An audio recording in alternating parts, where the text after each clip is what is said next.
Hey, welcome to the Gig Life podcast. I'm your host, Stevie Taylor. Excuse my voice at the minute. I'm feeling a little bit under the weather, bit of a bug thing going on.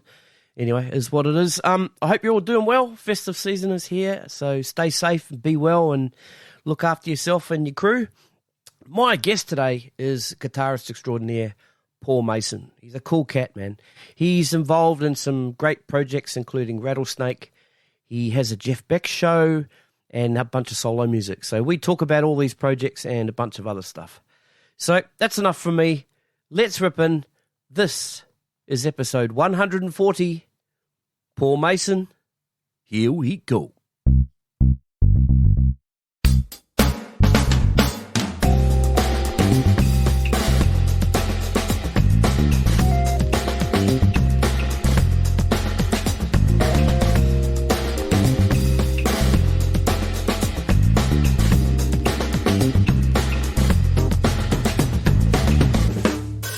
I think we're rolling. Paul Mason. Hurrah! Welcome to the Gig Life podcast, man.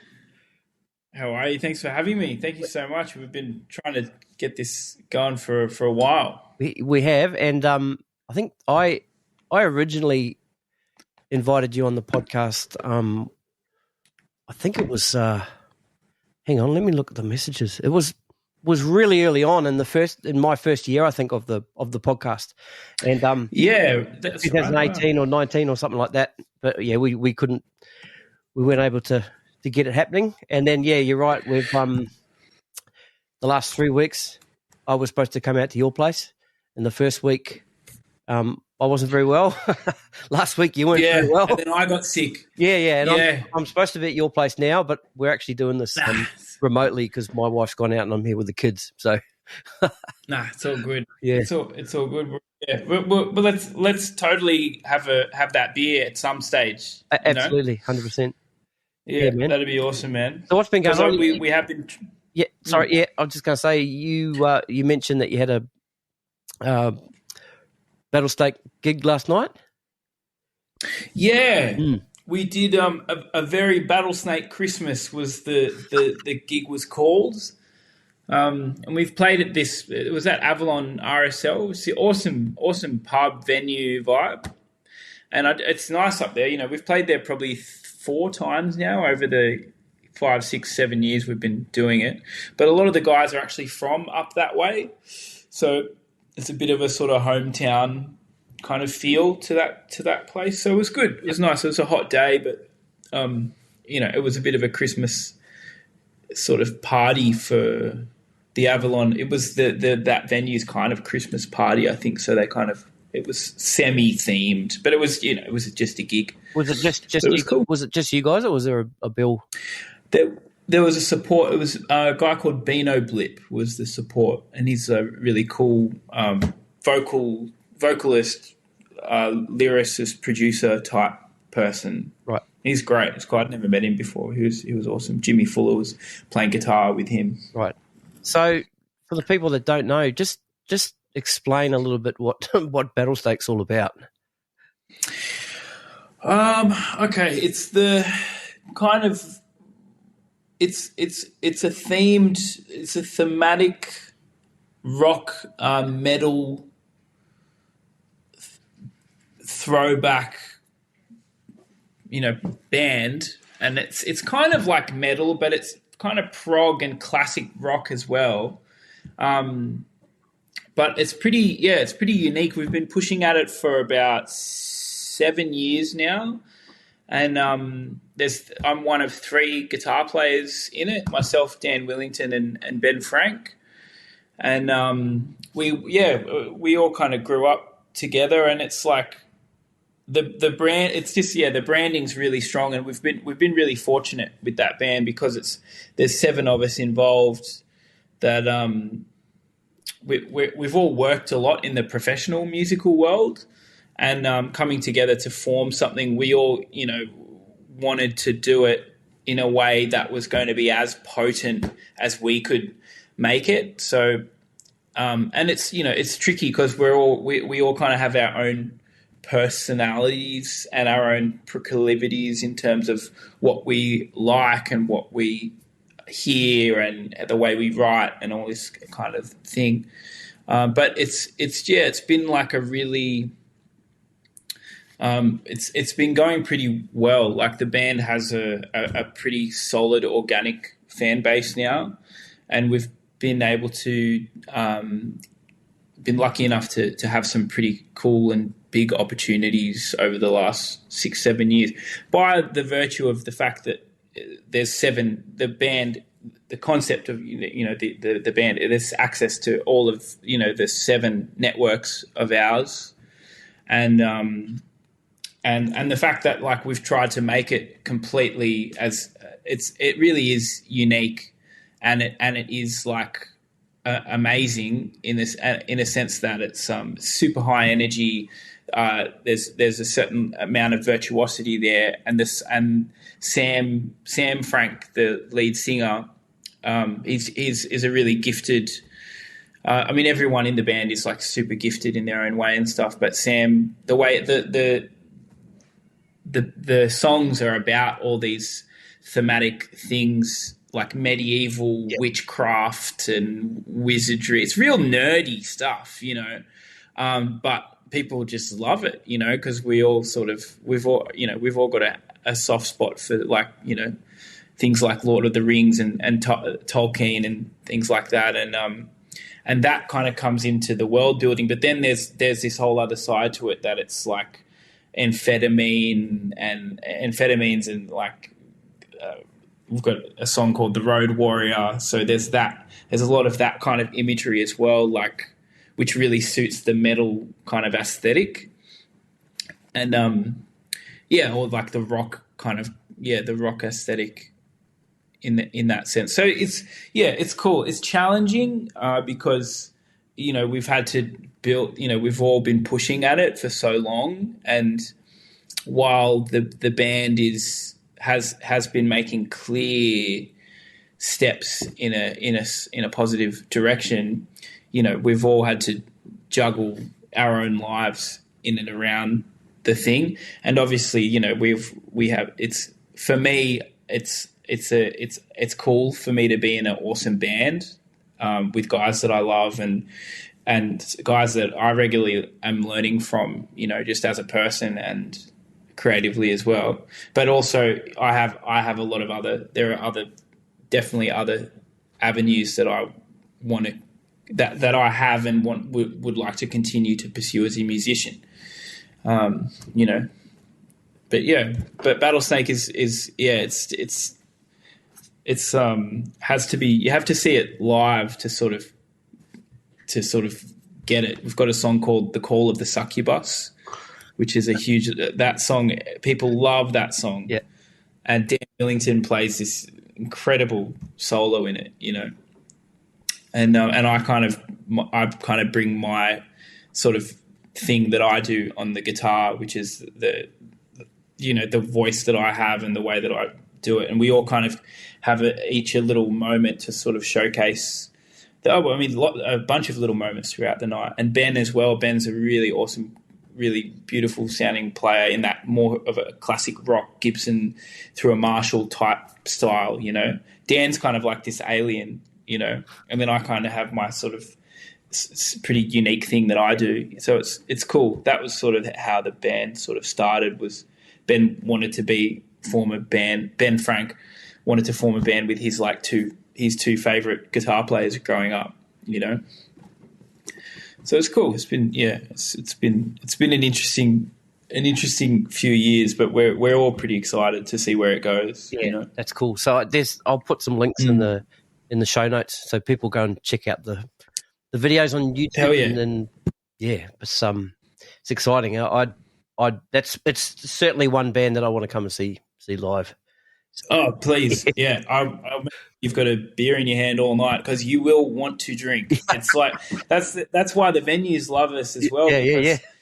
We've got pyro, we've got CO2 cannons, we've got lasers, because there's so much production that goes into it. And the music is like so high energy that if you've had one beer, it's like by the end of the set, it's people drink, like they want to lit up, and that's that's part of why we've been successful up to this point and have been able to build that organic fan base, which is it's hard to do. It's been a huge amount of work for all of us over the last few years. Yeah, but it's definitely music. So it's drinking or running or it's or you're driving at 190 miles an hour. Yeah.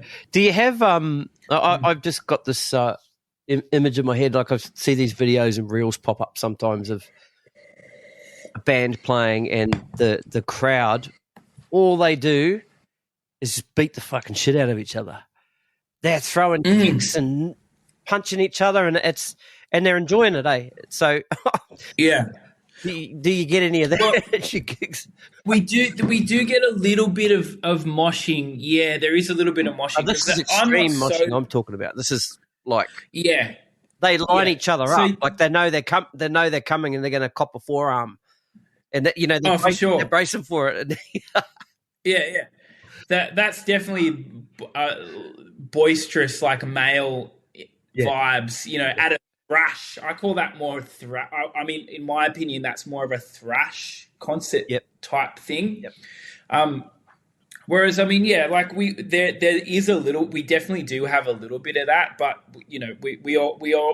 we also certainly want people to be safe and for everyone to have a good time and everything. And we definitely don't want anyone getting hurt or pushed around or bullied at our shows. But when people are drunk and rowdy on a Friday and Saturday night, you definitely do get this.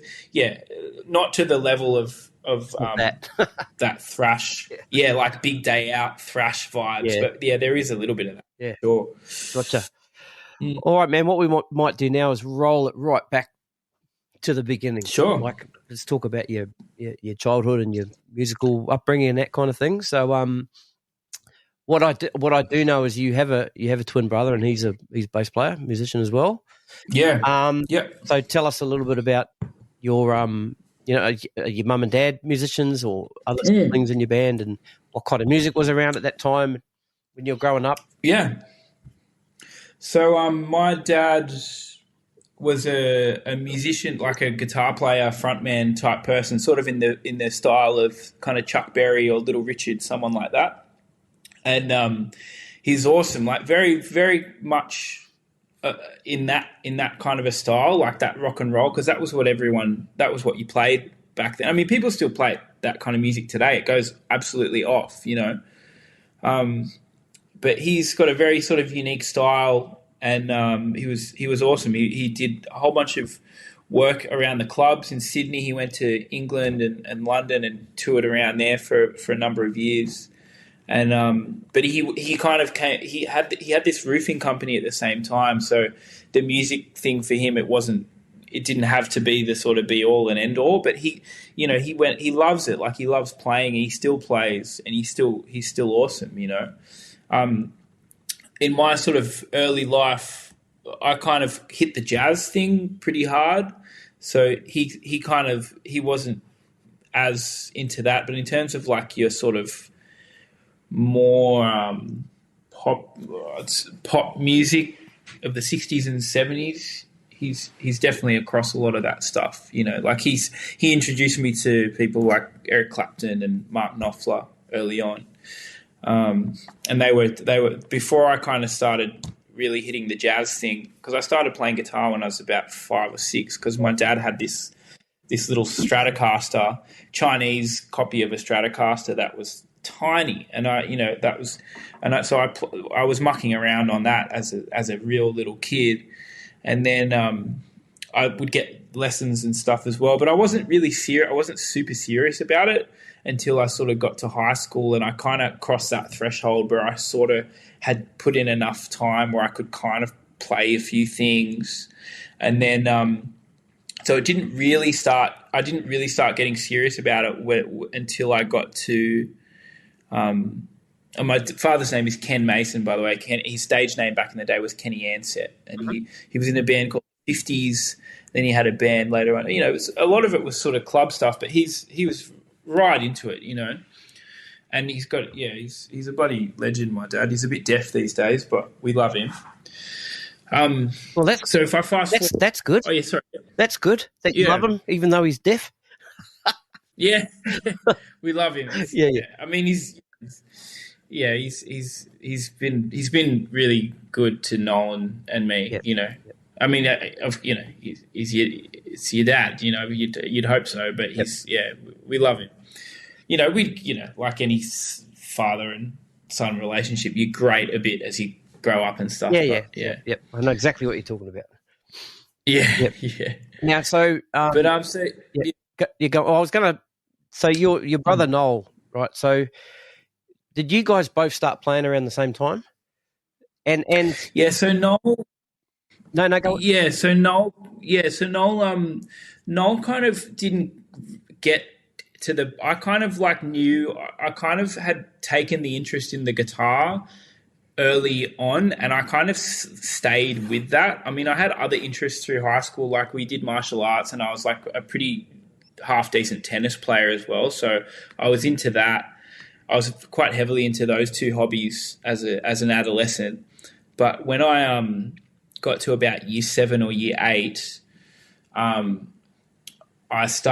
guitar thing started to I started to get more obsessed and was putting more time into the guitar. And Noel at the same time was kind of playing, he was sort of flirting with the piano and the trumpet up until about year 11. And so in year 11, by the time I was in year 11, I was already playing in big bands. I'd kind of wrestled with this jazz thing for a while, and I kind of had started to get what would become my sort of concept on the instrument. I had the workings of it by that time. I could read music a bit. I could play through changes or whatever.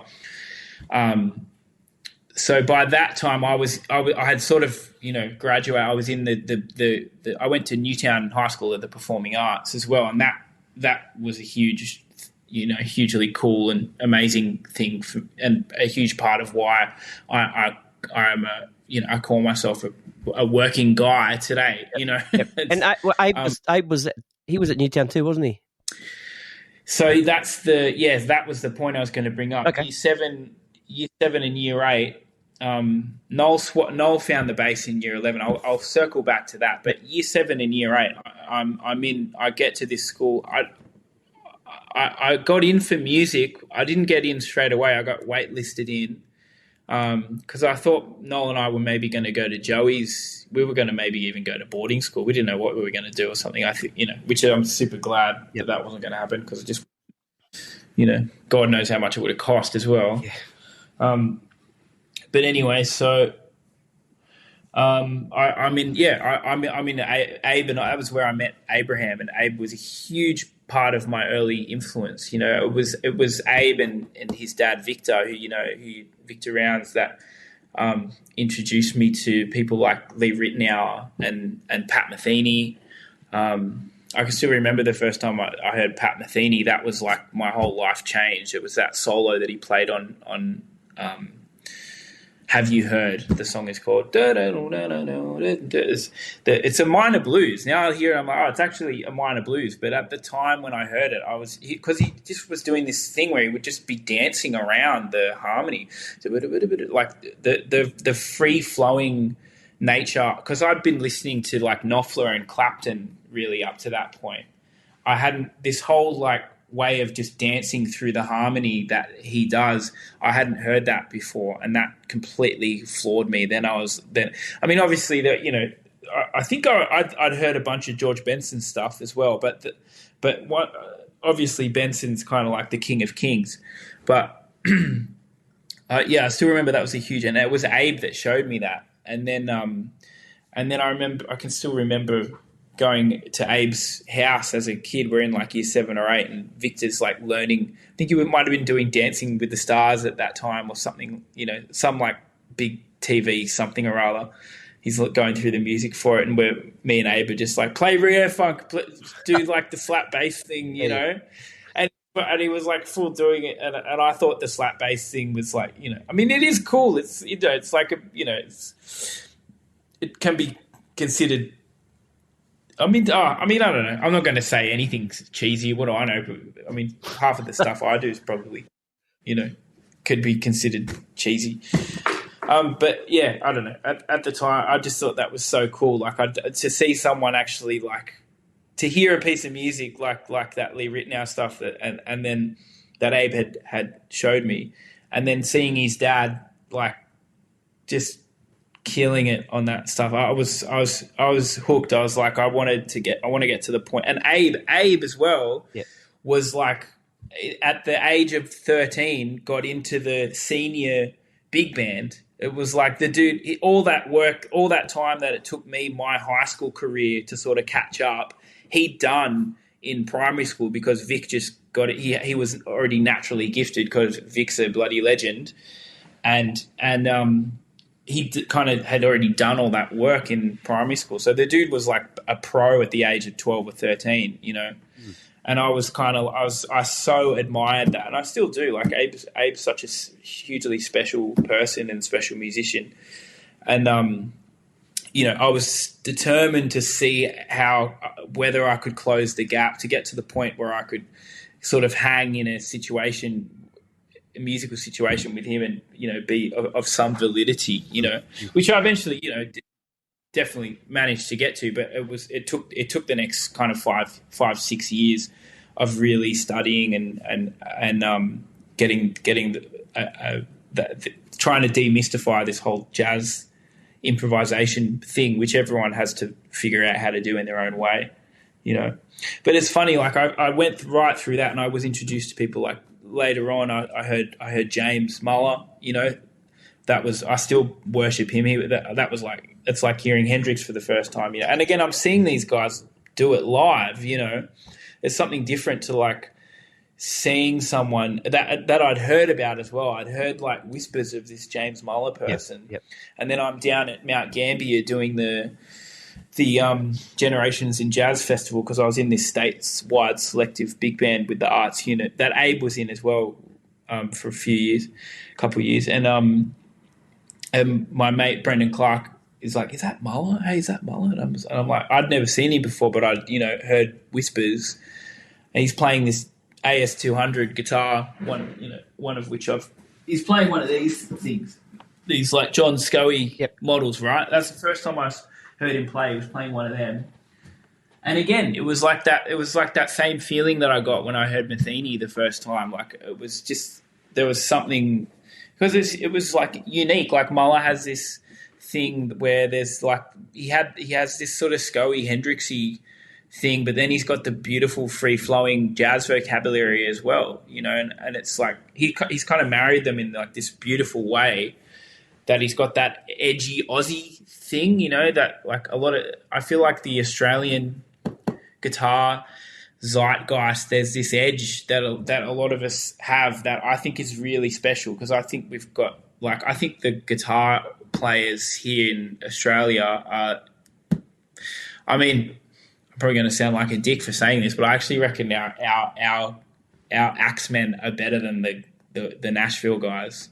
Brent Mason, incredible, but you look at like Muller, Ollie Thorpe, I saw him play the other night with Friedman. Like, man, that dude's, I grew up with him. He's really a contemporary of mine. We did the Wangaratta Jazz Awards together, back in 2012, but that dude's, he's amazing. He's a beautiful, really close friend of mine, but he's also someone that I have such an admiration for now, just seeing how he's got his pedal steel concept thing, and then he does the Derek Trucks kind of open tune, not the Derek Trucks' open tune, but the Barracuda kind of slide open tuning thing, and then he does the sort of standard tuning thing as well, and I'm watching him going like, wow, it's, you kind of like playing three kinds of guitar as good as I can, or as I can play one of those kinds of styles of guitar. It's like, no, but it's cool. I love him. He's doing my Jeff Beck show in January. It's going to be fun. That's great. That's cool. That's the Factory Theatre. Yeah. We'll talk a bit about the Jeff Beck thing a little bit later. So just circling back. Yeah, we can touch on that. Circle back to your brother. So just on the twins thing, right? So I haven't met you, and I haven't met Noel in person yet. Okay, yeah. But I know what you look like because you both look the same, obviously, because you're twins. But I was at a gig. I was at a gig a couple of weeks ago for Juanita Tippins' EP release. I was there as well. Okay, this is what I'm getting to, right? I was standing at the back. I saw you. I was standing at the. Cool. I was standing at the back of the room, and I saw you, but I didn't know if it was you or if it was Noel because I hadn't met you before.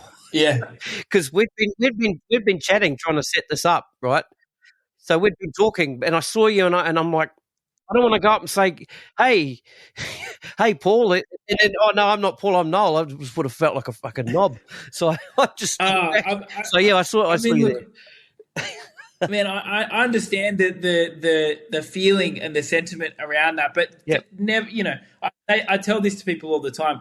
It happens. First of all, it happens all the time, and for us, like, oh, cool, this is another person that I've already knows, might know Noel or might know me or whatever. For me, it's like, oh, I get to have double the amount of potential friends, Gotcha. But I totally get it, and I think I'd had a couple to drink that night. But I would have, I'm surprised I didn't see you because I kicked around there for quite a while. I'm surprised I didn't bump into you because I would have said hello, surely. I was standing up the back. As soon as the show was ended, I left because I had to get home. So I didn't stick. Yeah, fair enough. Yeah, but I remember spending most of the night at the bar. you were there. You were just hanging. Yeah. And watching how many rounds the Mossy was buying. Yeah. No, it was a top night. It was a really good gig. And and that EP she's released, that's a cracker, man. Really is. She's awesome, man. Yeah, she's so good. She's been she's like a very important person in the sort of fabric of like the scene. She sure is. Because when I first sort of started doing gigs around the scene, I did a couple of Sweet As gigs with her back in the day, and I was like, man, she's like, it's very Auntie Neats, proper pro vibes. Yeah. Yep, it's Auntie Neats, man. She's everyone's auntie. She's awesome. She's mad. Yeah. So all right, so you got in Newtown arts unit, that kind of thing. Now, when did the gigs start happening? How old were you when you were at Newtown? So were you able to go out and play at that age? Were you playing? Yes. You would have been underage, obviously. So, so the gigs sort of started. Yeah, so I did the whole arts unit thing, and it was all like it was, and then I auditioned for the con after I finished high school. So I went to the con. I ended up getting. It was pretty cool. I got an early offer getting into the conservatorium. I was like the only guitarist in the whole state that got offered a first round offer. There was like 5 or 6 of us, and so I did that thing. But then I kind of burnt out there, because the whole tertiary, about 2 years into my con degree, I started getting gigs in town in the music scene. I got semi offered to do a musical that I didn't end up doing, and I was like, well, I'd actually rather like just work and like be a working muso. That I wasn't enjoying being at uni and doing the jazz course, but I should have finished it. I ended up dropping out after 2 years and just because I was doing gigs. But before, sorry, just on that then. Yeah. So you dropped out. Is there any chance that you can go back? I actually deferred. Okay. I deferred, so I could go back, but I just got so tied up trying to get my life together in the last life just happened. So I haven't gone back. Yeah, fair enough. I might. Yeah, we'll see. I don't know. For the moment, the just sort of playing music and professionally, it's been working. Like obviously, we could all be doing more and better and stuff. But for the moment, I'm busy and I'm happy, you know. Yep. So what's that? What's that bit of paper going to do for you? Hey, you know, if it's already working, you know. Yeah. Yep. Unless you get to a point where you know you've sort of made your money and you're steadily working and you've got time to go and do it, then you go and do it, I suppose. Hey, otherwise, doesn't matter. Yeah. Yeah, a lot of the time it doesn't. Oh, I mean, actually, so I feel like they're cracking down on it now with certain teaching things, but I don't really like teaching anyway very much. I mean, I teach from time to time if I have someone want to come and learn from me specially. I enjoy doing that. Yep. But just kind of like the meat grinder, student after student, yep. You know, that I've the very small amount of that I've done, I was like, this life's too short. The other thing I want to touch on as well was from high school, I got like this break. There's a guitar player called Tom Ferris that it's a really good guitar, who you'd know about. Yep. Awesome guitar player around town, awesome composer, like beautiful arranger, composer guy. Really reads, like, he's probably one of the best readers on the guitar in town. He's like sort of known for being a good reader, which is rare because usually guitar we're pretty bad as a general rule. But he was playing a HSC performance on the same day with a friend of mine, and he heard me play my HSC performance, and he was like, oh man, you know, because I played a couple of cool tunes or whatever. So he was doing this album launch. He'd written this album, and he needed like an auxiliary sort of guitarist that would maybe, because he did a lot of this acoustic nylon stuff, and I sort of, you know, so he kind of gave me this break on doing his sort of album launch. So I got to play with like Chad Wackerman. I was like 19. I think I was sort of just starting at the con when it all when that all happened and stuff. But that as well was a good little break for me, because a lot of guys that know Tom that were working guys around and sort of older, you know, uncles of mine, I'd say, a lot of those guys sort of got to hear me play. And it was the kind of thing, because it was such a big break for me and I was a young guy, like I had it all to prove. The amount of obsession and preparation that I was putting into it, you know. I mean, I still work on stuff for gigs these days and everything, but the attitude was a little bit different back then. Like, yep. I was showing up I was ready to kill, man, you know, like I was, and I had the younger ego as well, you know. I just thought I was the best guitar player in the world, you know, and I needed everyone else to think the same thing, you know. I probably did. I feel like I play quite differently now to how I used to, but definitely I probably would prefer to listen to the way I play now. But then I see the occasional throwback video thing. I'm like, fuck, how did I, you know, there's definitely some facility there that is different, you know. I'm like, oh wow, I was like, fuck, that was impressive, you know. Because I was a young guy that needed to impress everyone. I mean, maybe I'm still that guy. Maybe we all are. But that was a big break for me, like getting to play with Chad Wackerman. He played with Frank Zappa and stuff. I was like, wow. And that would have been when Chad was living in Sydney, right? Because him and Pete Northcote had a recording studio. Yeah. So it was around that time. Him and Pete did it. That's right. They shared that place in St. Peters, didn't they? I think it was just after Chad had left. So I think he had moved away, but he came back. I think he was coming back. Yeah, he came back for something else, and I think he played on that album of Tom's. And but that was cool. I was lucky for me. And Tom still, you know, I don't see a lot of him these days because we're sort of, you know, obviously both just living our lives and stuff. But he rang me the other day because I was doing a single launch for one of my own singles, and he got in touch. He was fully meaning to come down, but like you and I the last 2 weeks, he was like, man, I was totally going to come and surprise you tonight, but I'm fucking sick as fuck, you know. So I've got to ring you and let you know. So maybe Jeff Beck, maybe Tom will be there. I love Tom. He's a bloody that's cool, man. yeah. Yep. Yeah. So okay, so you've left the con. You're gigging at the sort of height of that. Then how many gigs were you playing a week? And how many different sort of bands and acts were you involved in, or were you just sort of sitting in with one thing? Yeah, so I left the con. Like we started doing the Monday Jam about like a year or so before I left the con. And to be honest, partly probably the reason I left the con was because I was doing that gig on a Monday night and I had classes on Tuesday that I would just miss them every time, you know.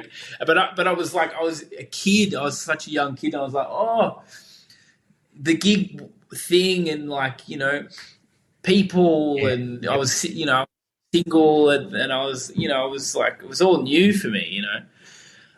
So I was probably burning the candle more than I should, but at that time, I got because I feel like at that time, because I had this sort of versatility as a player, like I had this jazz concept, like I had a really solid like strat thing. I understood how to like learn a song properly or like play the part that is gonna like showcase what that song is, you know, like from a guitar perspective. So I kind of feel like we're talking sort of 2011, 2012, 2013, 2014, those years, sort of around that, those 3 or 4 years, like I feel like my name really kind of got around, you know. So I started getting calls for all kinds of different things like corporate work, musicals, which I kind of, and still to this day, I've always just instinctively sort of tried to stay away from, I guess. I don't know. Not that it's not a cool, I may end up in a pit at some point in the future, you know. It's certainly its own thing, isn't it? It's like, you know, it's similar to what sort of happens in my work. See, I'm an electrical mechanic, right? And there's so which means like I'm in a workshop all day, but there's also an element of our work that involves people going out on site all over the place, right? Some people are like a pig in mud, going out on site, being out all the time, and some people just cannot stand being in a workshop all day. Whereas that's where I'm at my happiest, you know. So I'm kind of for sure in that sort of sense. I'd be happy in the pit. You know what I mean? Yeah. Yep. No, I totally hear you. It again gets back to people's like personality and personal, like your proclivities for what your lifestyle preferences are, you know. And I'm still figuring that out myself because I knew I didn't want to just do like one thing for a long stint, but I knew I wanted to make a living playing guitar. But I wanted the what's the word, like it's such an easy obvious word, the variety of being in a scene and working with different people in that scene. So around that same time, Daryl Beaton bloody rang me to do Stan Walker's gig, and that was my first taste of like a big label gig, you know, big flight. You rehearse, you're getting paid to rehearse, then you show up and you fly to Brisbane or wherever the next day and you do the gig. So I did that a couple of times, and then he was still MDing for Jess Mauboy, and then her band changed, and all of a sudden now there's an opening for a guitarist, and I got that gig. I was with her for the next 12 years, you know, and that was like a huge breadwinner for me at the time. Along that, because obviously, you know, she's an incredible and hugely popular artist, and she's awesome. We love her. So obviously I had this big, I had this high ticket pop gig that I would obviously prioritize because the money was pretty decent. And then I was doing the Monday Jam. So I was connected into like the local scene through that gig, which I still do and still am in that way. And so I was able to yeah, I mean, it wasn't like I had people asking me to play on their records all the time, but I was doing a lot of band sort of gigs and stuff. And I mean, it's funny, like where I'm at currently, yeah, like I mean, Battlesnake is taking up quite a bit of my when Battlesnake is like on, when there's stuff to do or we have shows. Yeah, Battlesnake is a priority, and obviously, and also Jess is. I don't have to worry about the maintaining that anymore because she's changed her whole band and her whole lineup now. So my tenure with her is at this point is finished. So I have more time to put into my own stuff. And I think as a guitar player, as a guitarist, there is a certain entrepreneurial thing that you have to develop at some point, because I think the work eventually in some form or another dries up for all of us in some ways, like you look at Dominic Miller and Sting. I mean, Dom's been with Sting for like 35 years. Yeah. That's a special case. I was prepared to be that guy with Jess, but there were unfortunately circumstances going on that were not in my control that meant she had to change her team, Okay. Well, can I ask? But, you don't have to delve too far into this, but I'm just curious as to how would that make you feel, right? Because, and how does something like that come about? Is it just a phone call or an email one day saying, that's it, we're changing, or was it something you got to sort of prepare for? And as in me when you finished up with Jess, yeah. Oh, when I finished up, yeah. Well, yeah, it was a phone call, yeah. Okay. But it was just really circumstantial because she had to chat. Daryl's he was finishing up with her, okay, because his life is sort of changing around in a few different ways. Mm-hmm. And so she needed a new MD, and then with the MD was Melbourne based, okay, and then and with okay, I understand now. It's just, yeah, okay, yeah. So with new MD, unfortunately, it comes new MD's guys, which is fine. That's the way it is, and like 12 years is a long time, It was probably nice. It's probably a welcome. In some ways, it was. I do miss it. I miss playing those tunes, and I miss like doing that big rock guitar thing that I did in that band, because it was pretty special, and I was able to develop it over such a long time. It was cool. Like it was a really cool sound, in that because so much of when I would come and learn that stuff, I was like, the Sony label thing for a guitar, for me as a guitar, nut, I was like, what am I supposed to do? There's nothing here,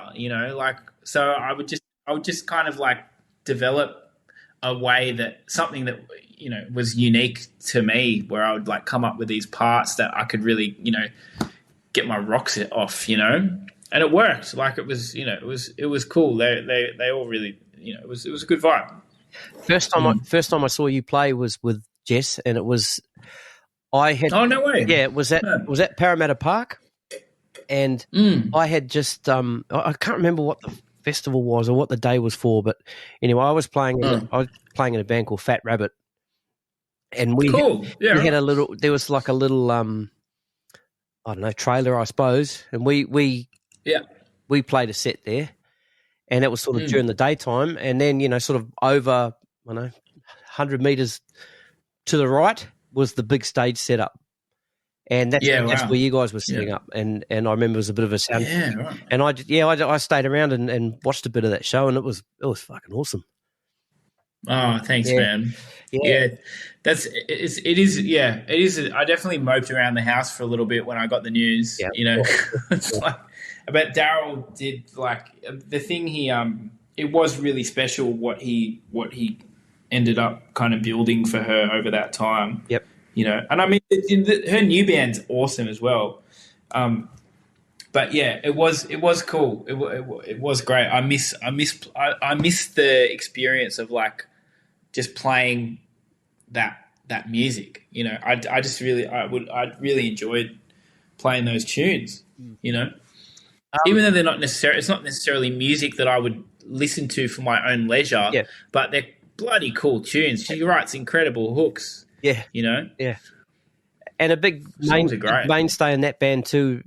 I guess we need to mention him was Kev Mendoza, and Well, yeah. tragically Kevin passed away not too long ago. So I don't know if you want to share any stories about sharing the stage with him. And Well, yeah. I mean, Kevin was like, I mean, we all loved him. We all loved him, you know. And he was like, I just remember him. First of all, you know, I loved playing with him, and I remember him like most for just he was such a positive person. Like he was just so,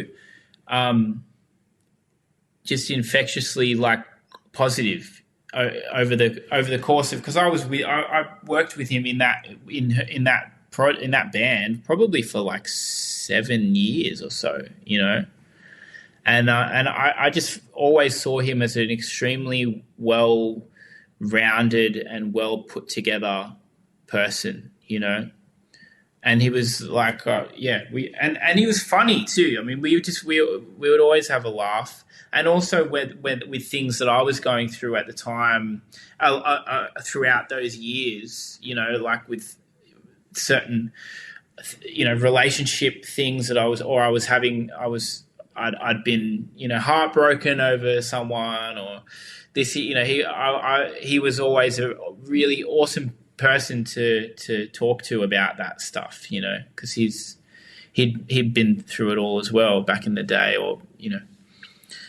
But yeah, it's crazy, and like we all, you know, that hurt everyone, because I heard that it was some bacterial thing, like he got some cut on his finger, so it would have sounds like it was completely preventable, but he was just away from any way to treat it, you know. So that just made it hurt even more, you know. Yep.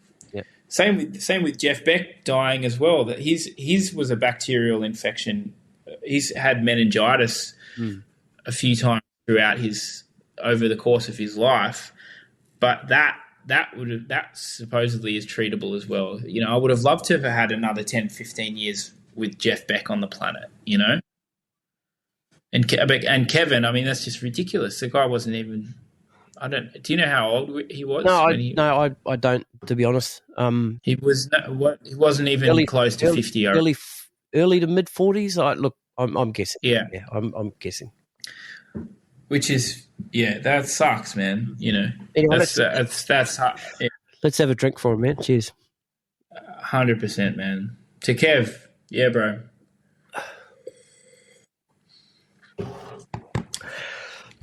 Yeah, man. Okay, so the Jess thing ends, and like you said, it was a phone call. So, what did you do next? What did you have? You had some other things on the boil at the time, because I mean, obviously you said, I mean, a gig like that, you're right. You need to prioritize it. Everything has to, you know, take the back step.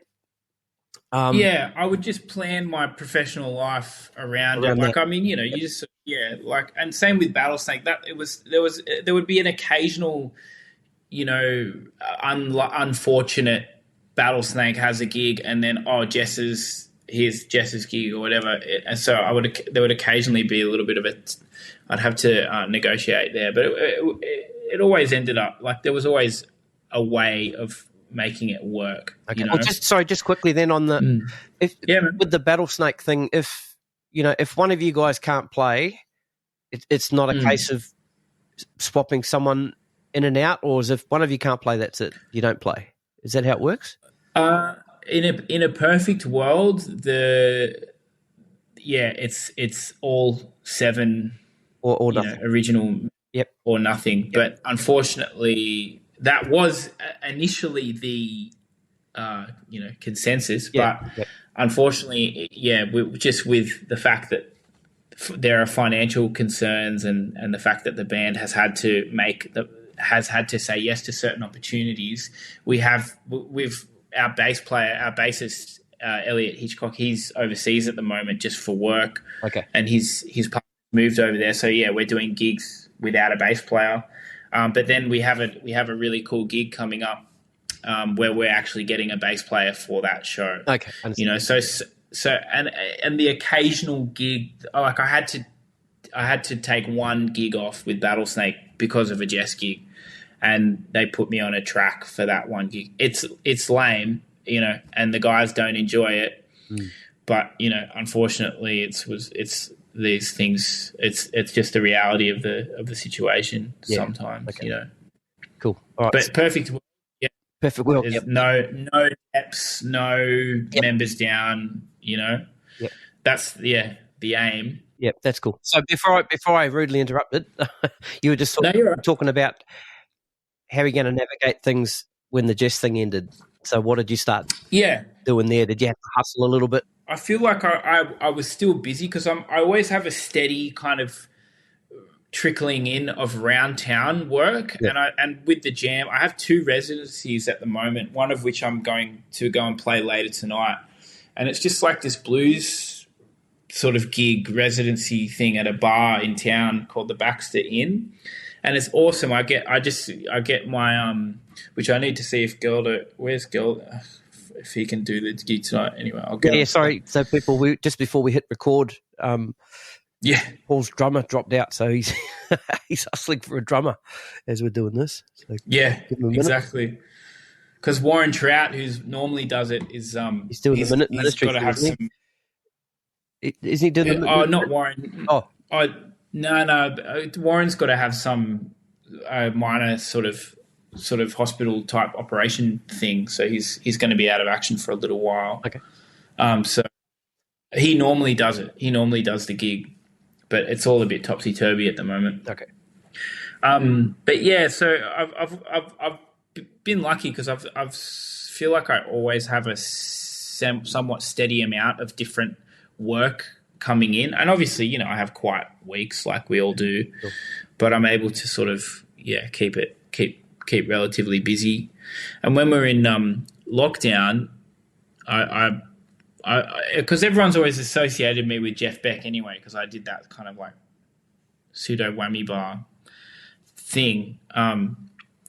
But during lockdown, I just kind of thought, you know what, like stuff it, like stuff my, you know, original artistic integrity. I mean, I can still do that if I still can go down that path.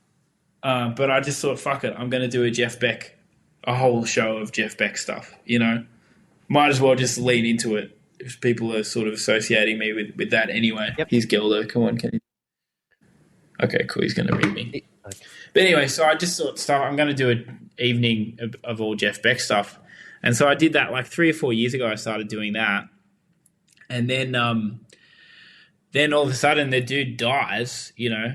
And so I'm thinking, I sort of already had the show kind of in place and established. Like I had the band and I'd done a few shows and things like that.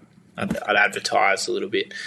And so I thought, okay, well, I'll make it like, not rather than Paul Mason plays the music of Jeff Beck, it'll be Paul Mason's evening in honor of the great Jeff Beck, you know. Gotcha. Who the late great Jeff Beck. And then so that was just a super stroke of luck. I was just running on instinct. The day he died, Peter was the first person I rang, you know, because I knew that he had met Jeff and stuff, and at that time, I you know, Peter can fill a 400-seat room on his own. You know, at that time, I couldn't hope to sell anywhere that near that kind of those kind of numbers. And I wanted it to be big. I wanted it to just be a big show, you know. Yep. So then I rang Jeremy Sawkins like after that, and again on instinct because I'd just seen Jeremy posting photos of Jeff Beck and Jan Hammer at the Horden Pavilion in the 70s that he was at.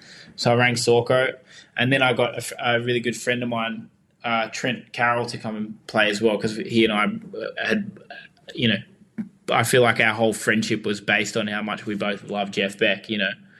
So anyway, it was all that was sort of the team, and then Jeremy is just good mates with Dom Miller, you know, And so it just was a super stroke of luck that we were able to have Dom and Sting come and be involved. It was lucky in the sense that Jeremy, I'm not even sure how Jeremy knows Dominic, but I think Jeremy spent some time in London and must have become his friend at some point. Yep.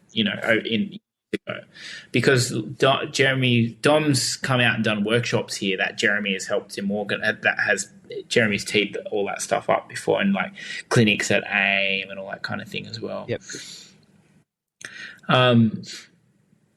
But yeah, so it was a super stroke of luck. And Sting, man, like you can tell, like he's like myself, like he's a band guy, like you can tell that he's a muso. Like that was the feeling that I got from him, because I was in a bloody green room with him, I'm like, oh, it's fucking Sting, and it was just like the way I'd watch the way him and Dom would interact. I'm like, man, it's just like, this is so familiar to me, like this, what the dynamic of the relationship and the interaction that I'm seeing. So familiar. It's just like he's a muso.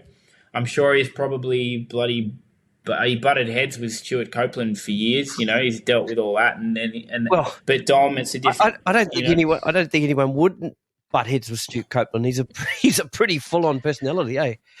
He's got an ego you could complain over. Yeah, absolutely. So, and I think Sting is from what you're saying here, like I get it, but I think for some people they think Sting is a bit of as a human is, I don't know, a little bit sort of what's the word? A little bit coarse,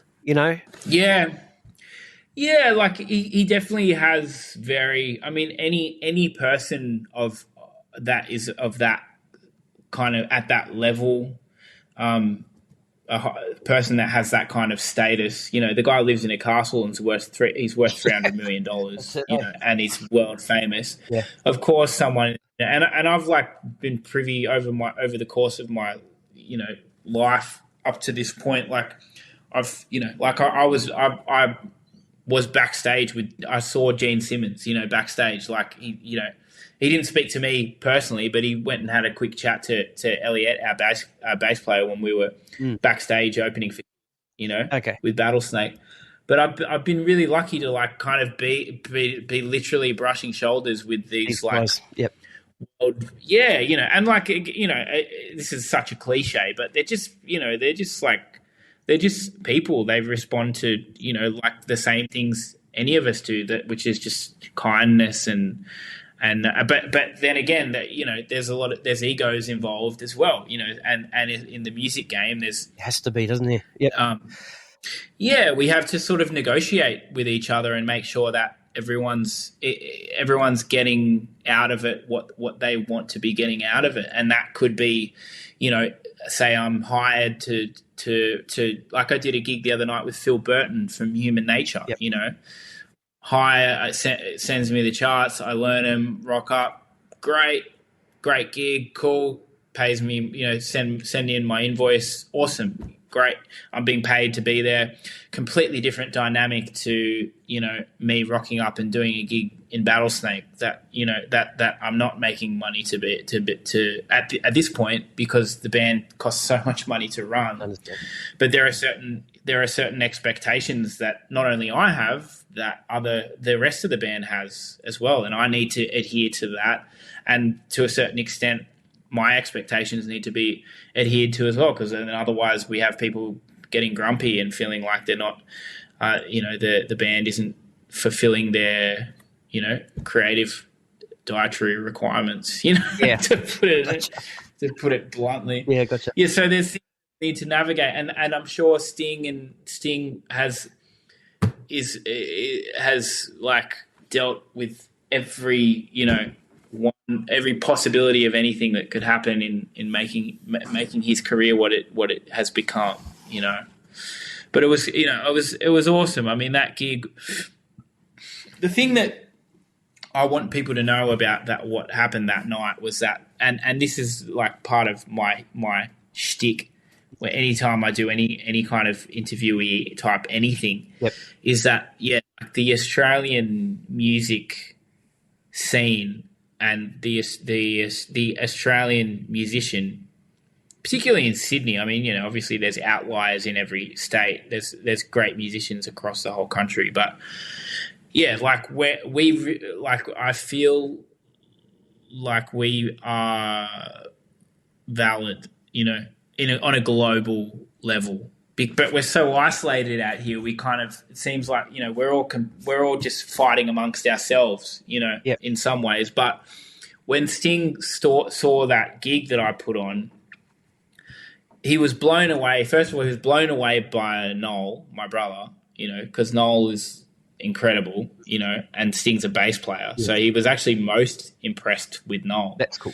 And he was super impressed with Warren Trout. Like, he loved the rhythm section, because that's, and there's something that's why I love playing with. That's why obviously Noel is my identical bloody twin brother, and he's an animal. He spent 4 years living in Harlem doing a master's degree in upright bass. Oh, really? Wow. So the dude's, yeah, his ears are so huge, And then Warren's just like Warren Trout. His reputation completely precedes him, and there's just something like he just like knows how to play in a way that makes everyone fucking kill around him, And Noel's just got this sweet thing. I mean, Victor has it too, and that's what I was always, because Noel's sort of like, I kind of like had my thing together by the time I was leaving high school. Noel kind of started playing bass at the age of 17. I already had it all together. I already gotten into the con, blah, blah, blah.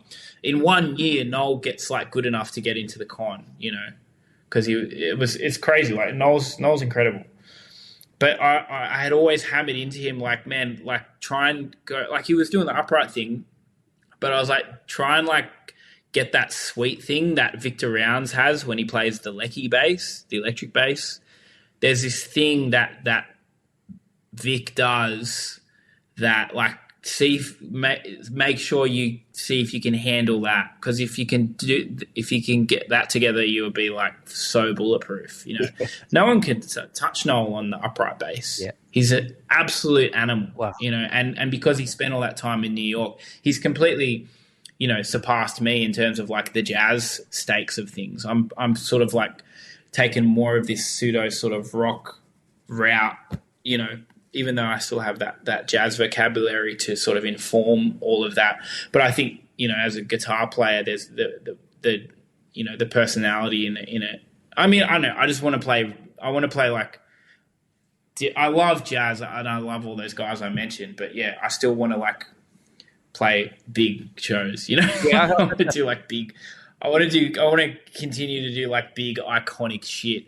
And I also and I just think like rock guitar is a little more conducive to that rock, right. Or rock pop or pop session guitar, Yep. But yeah, so to circle back to that point, Sting and Dom were like loved the gig, because Sting sent this message to Dominic. Oh, he didn't send a message. Dominic relayed Sting's feedback in a text message to Jeremy, and I have it. I could read it to you. Yep. He loved the kid that played the weird Indian-y shit on the Strat. That was me playing Nadia, the tune that Jeff covered, which is an Indian lullaby, originally by Nitin Sawhney. But he was so impressed. They both were. They were like super impressed with the level of musicianship that they saw, because Sting saw the whole first set, Okay. So yeah, I mean that's the thing. We're so isolated here, but we have our own community and our own thing. Yep. But it really is special, and I think like I'd love for us to be a bit more part of the global music zeitgeist, and especially with the guitars in the guitar stakes globally.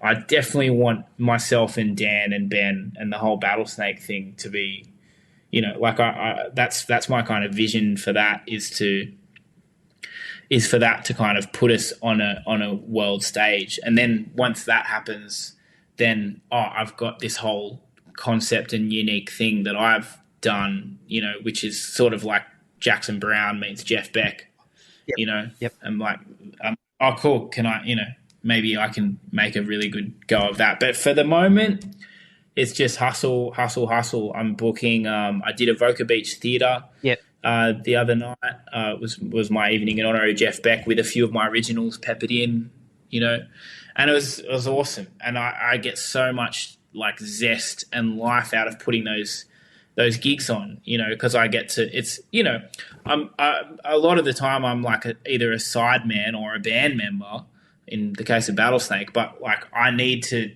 put a thing on where I'm like, it's like my creative I understand. thing. Yeah. And I'm so great. I'm always super humbled and grateful to the guys that I'm able to get to come and do that.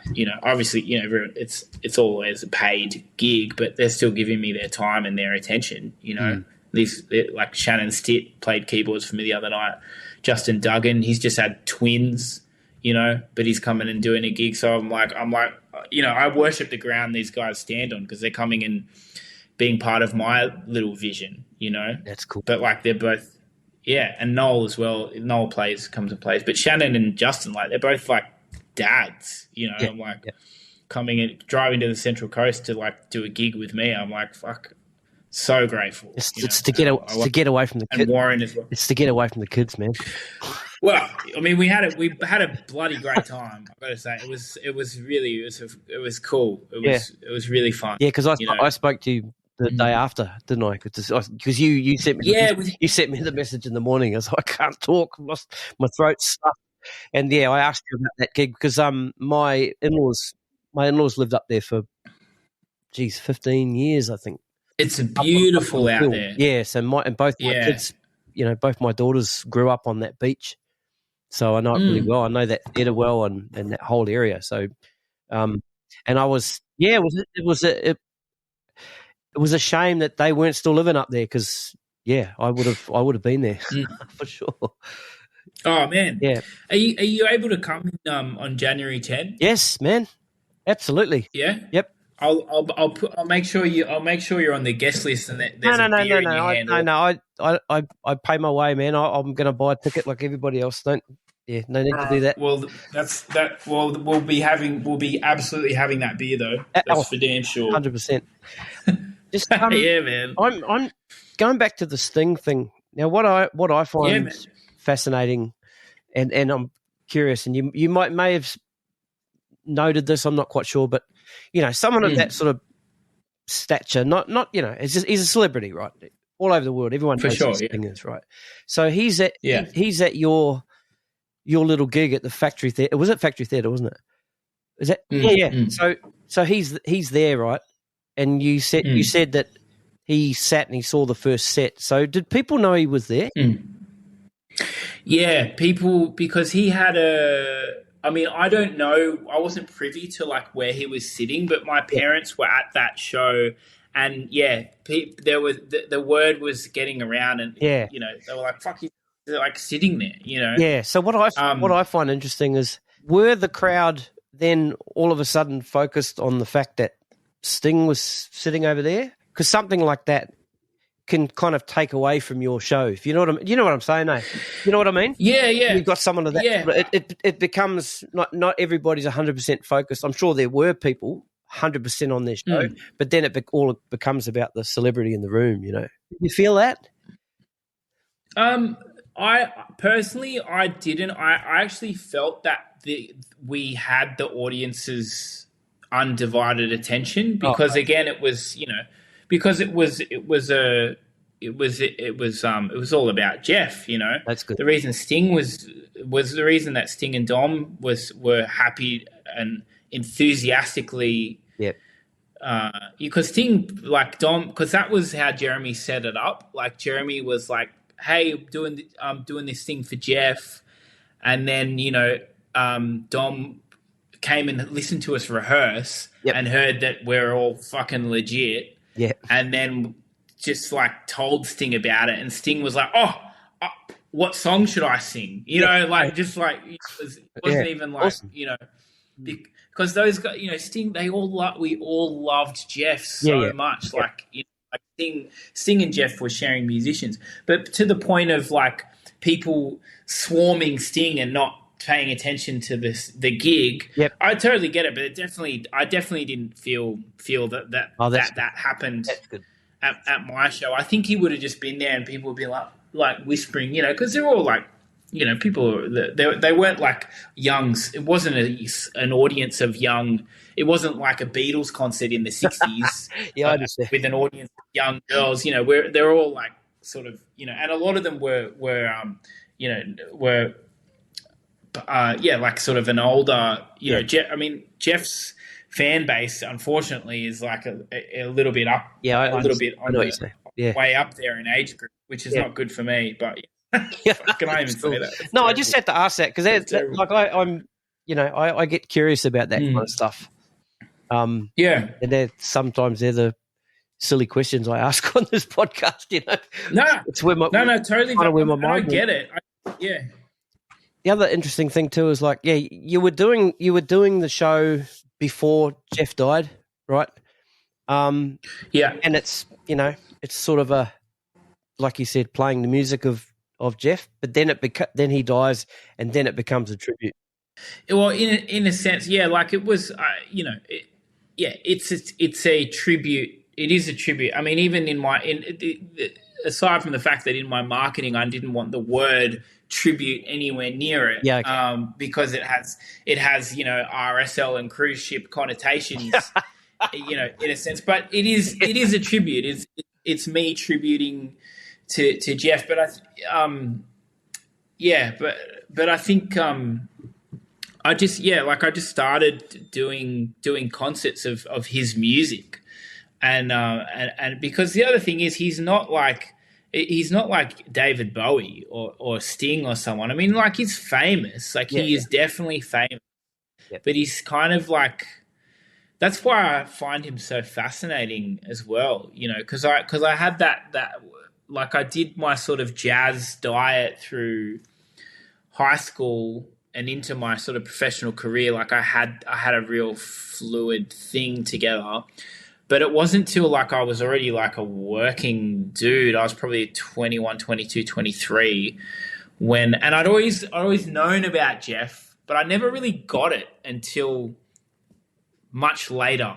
Gotcha. You know, like, I'd start listening to him and I was like, man, there is something like so raw and raucous and obviously unique about, you know, he just has that. And I feel like as I've come up, like, a lot of people have even as I was a young kid, when I first sort of got my, you know, soloing, my voice together on the guitar, a lot of people said that I had my own sort of a voice, you know, but I really hear that with Jeff. It's like he plays like one note or two notes, you know, and it's like so unmistakably him, you know, just having that, like, that voice, and it's like potent, like it's like sizzlingly him, you know, and I was really drawn to that, you know, and I was also drawn to like how playful he was in the way that he approaches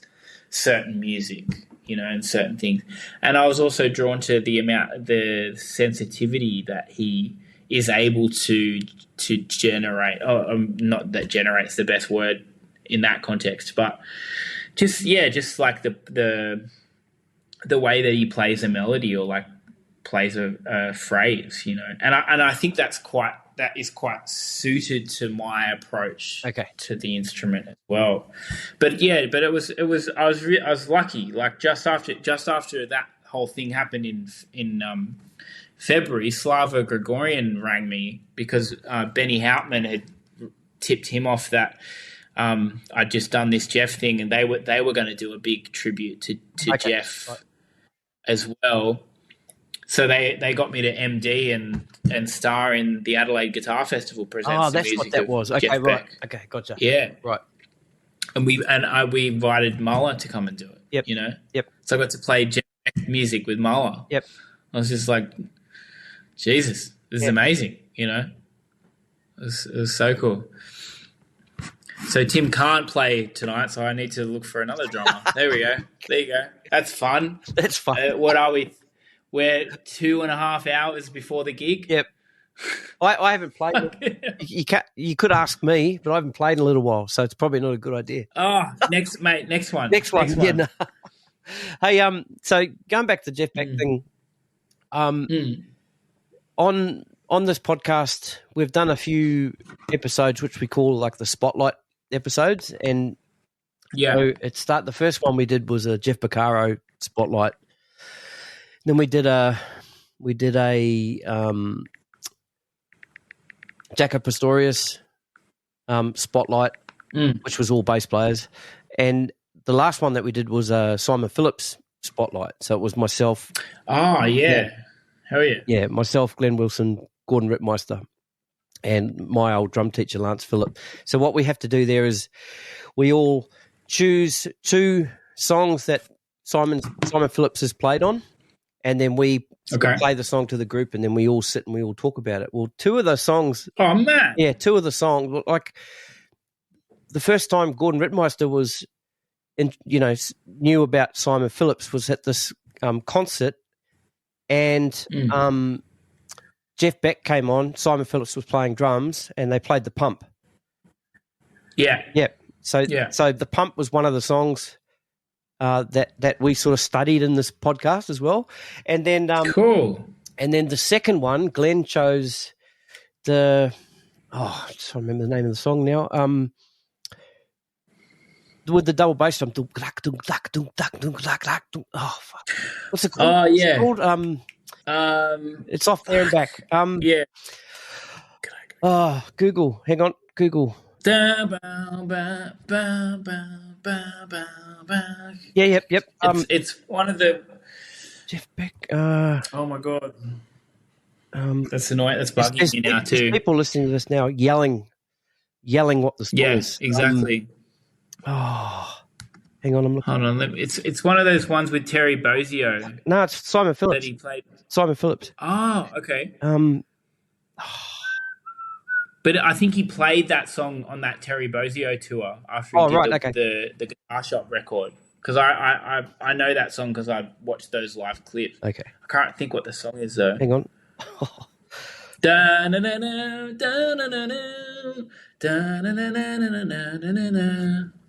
Is that the song? Space Boogie. Oh, Space Boogie.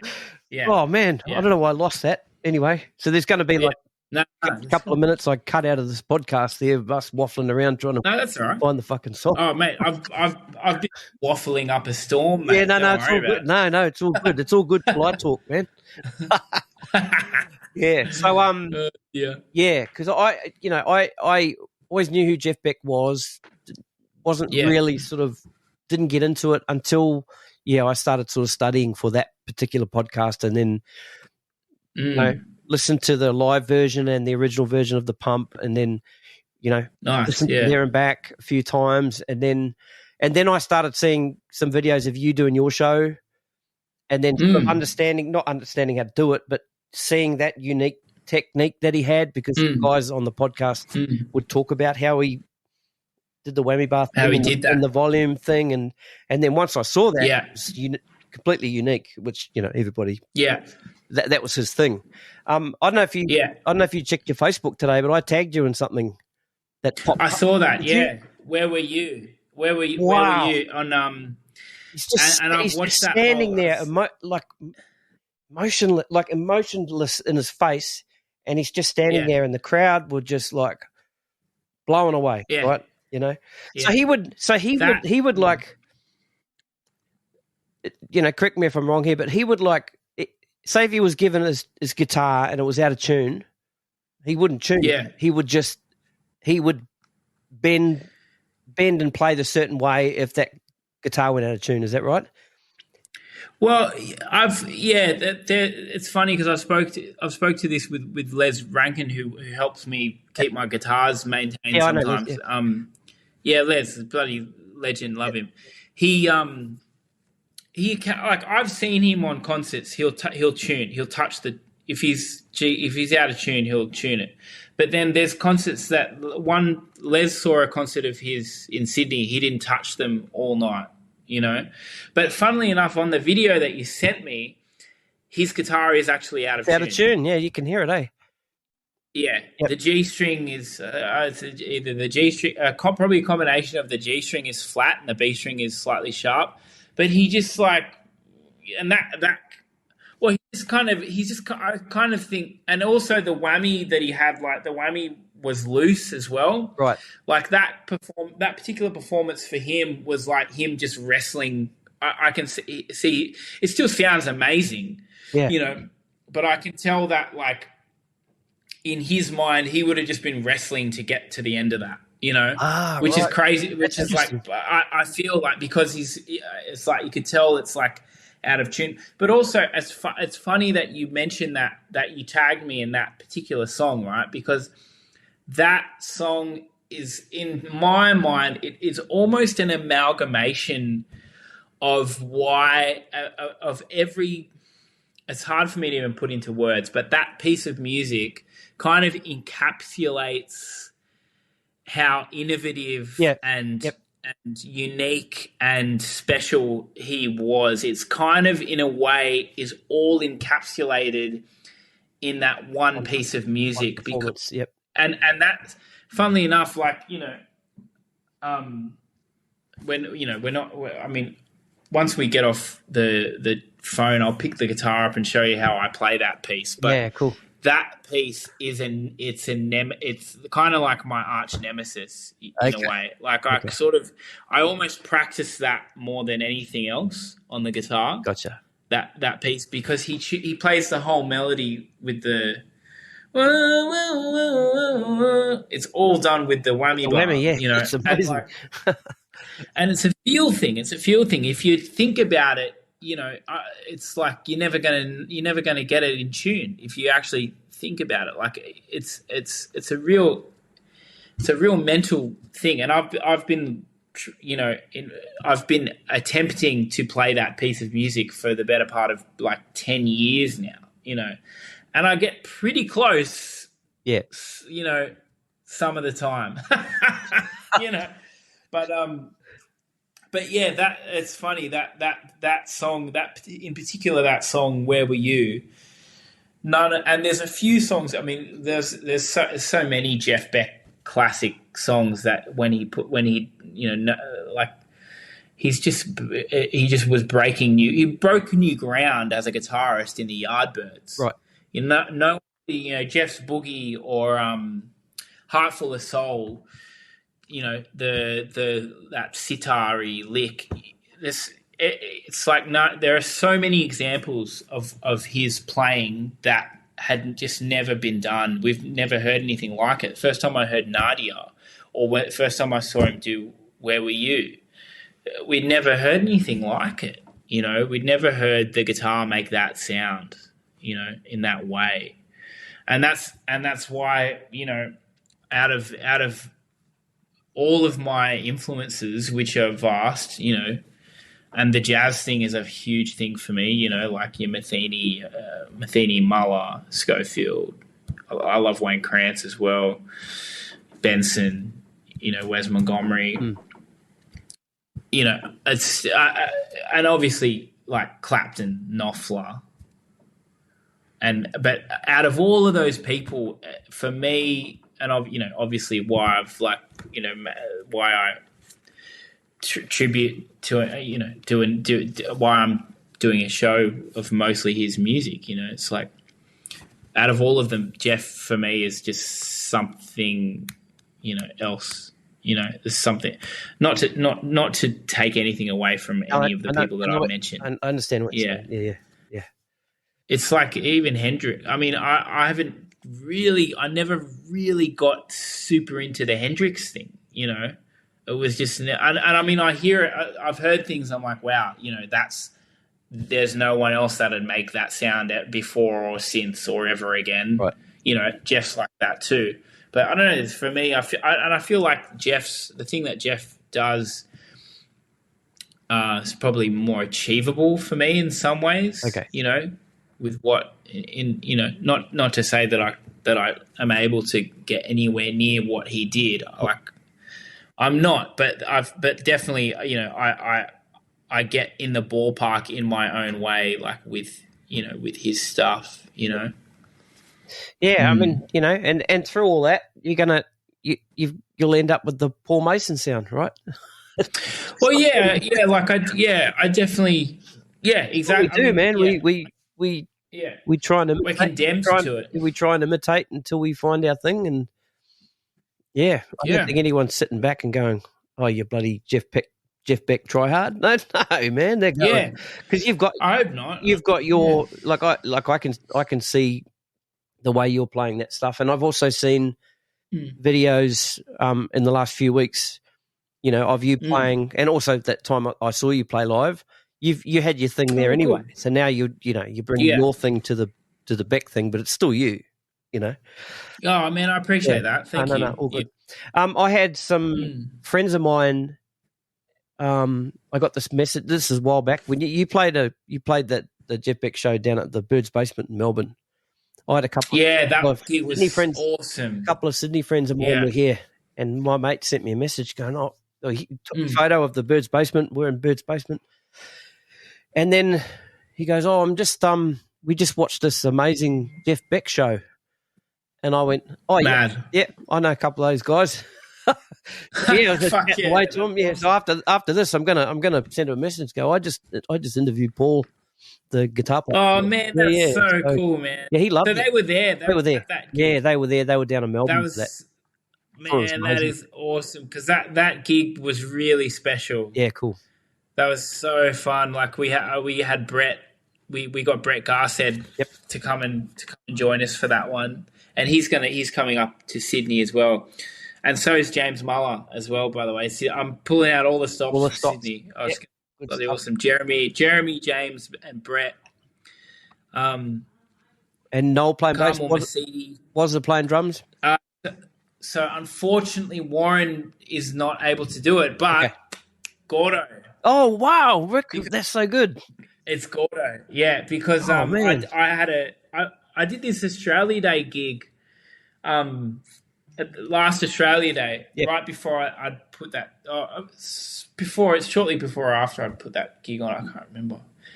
But I'd been doing the stuff, and he'd seen that me and Gordo had like a fucking hour and a half, 2 hour long chat, you know, over some catering about Jeff Beck. Because, like you mentioned, like Gordo is a Simon Phillips nut, man, you know, and he was telling me about all these recordings, probably one of which you just mentioned, that I wasn't hip to, you know.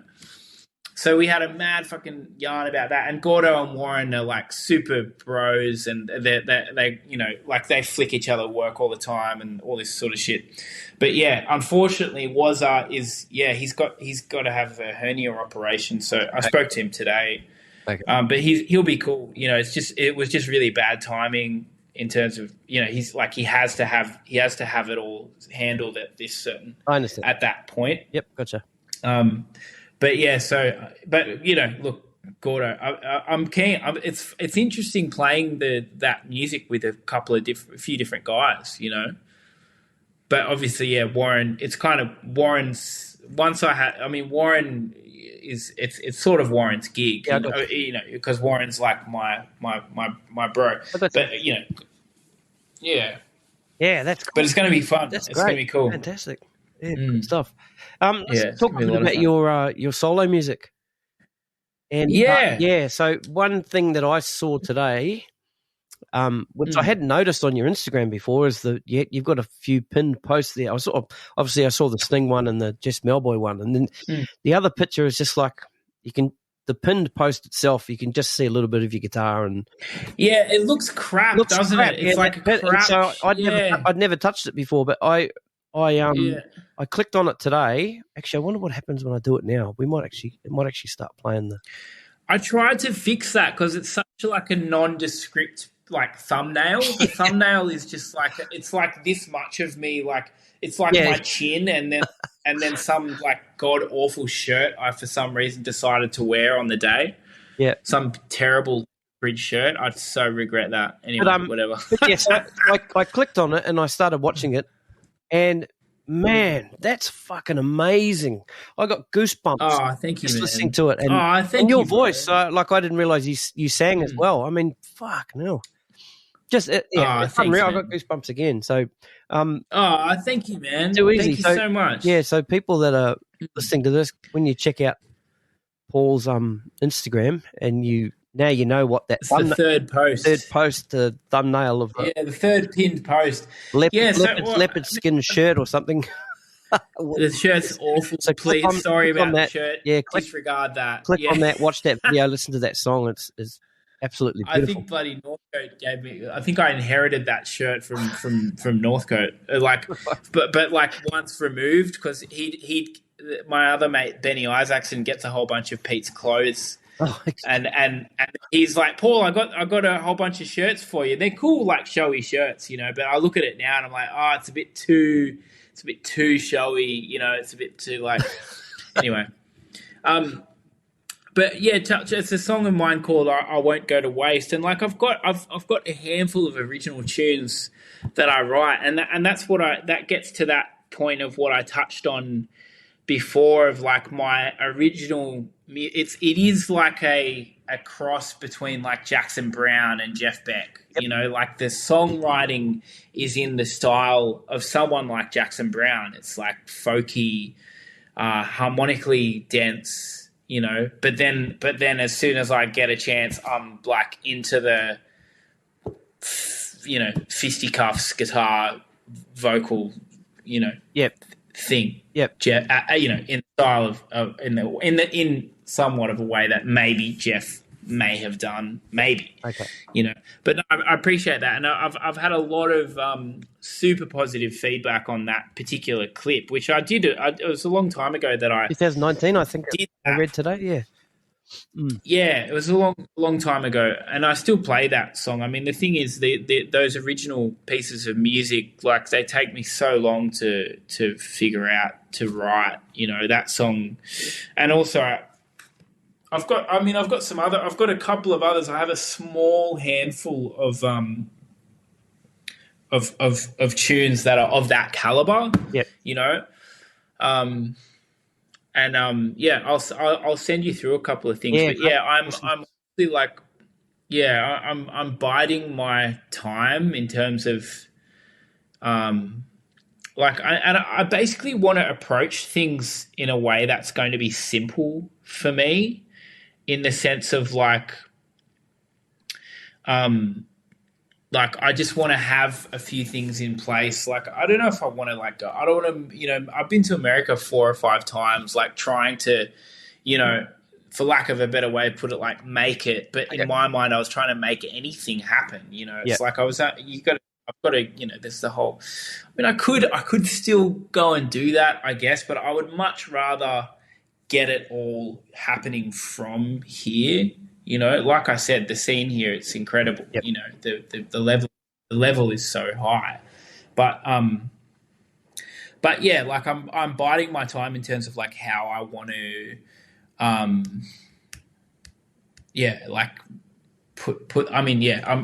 definitely going to be putting another single out next year, put it that way. Yep. But I want to keep building on that stuff, and any kind of organic that's the thing. I just tried to write something that was meaningful and potent to me, and you're right. And I'm super, I know, because I've had a lot of people tell me that when they hear that song, they're like, fuck, it just hits me fucking so hard, and I get goosebumps. In so many ways though, because it's so dynamic. Yeah. And you're thank you, like, man. Yeah. And your guitar playing's hypnotic as it is, but then when you start singing, and I wasn't privy to Miles Thomas until recently. Milesy. And it was actually Les Rankin that mentioned him, because during COVID I brought a fretless, because we all brought something. Oh, cool. We all brought something during COVID, right? So we all went absolutely crazy as well. We all went completely spastic. There you go. So I took it out to him. Now I'm cancelled. Yeah. Now I'm cancelled. That word. I Sorry, took, go. the bass out to him to set it up, and he'd just been to a gig, and I think Ollie Thorpe gig, I think, the night before, and Miles was playing drums, so he sort of introduced me to this this player called Miles Thomas. So I've been sort of tracking him a little bit, and then seeing him playing on your songs, pretty awesome. Yeah. So that song, have you recorded that? I have the song "I Won't Go to Waste." I have that YouTube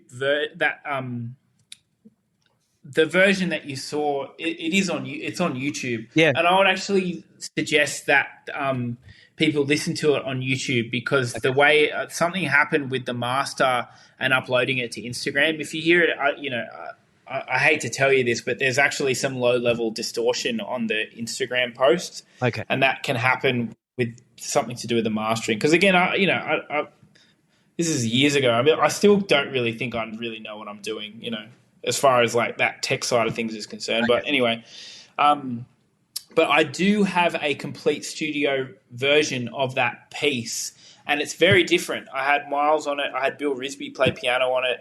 I don't think he was available on that particular day.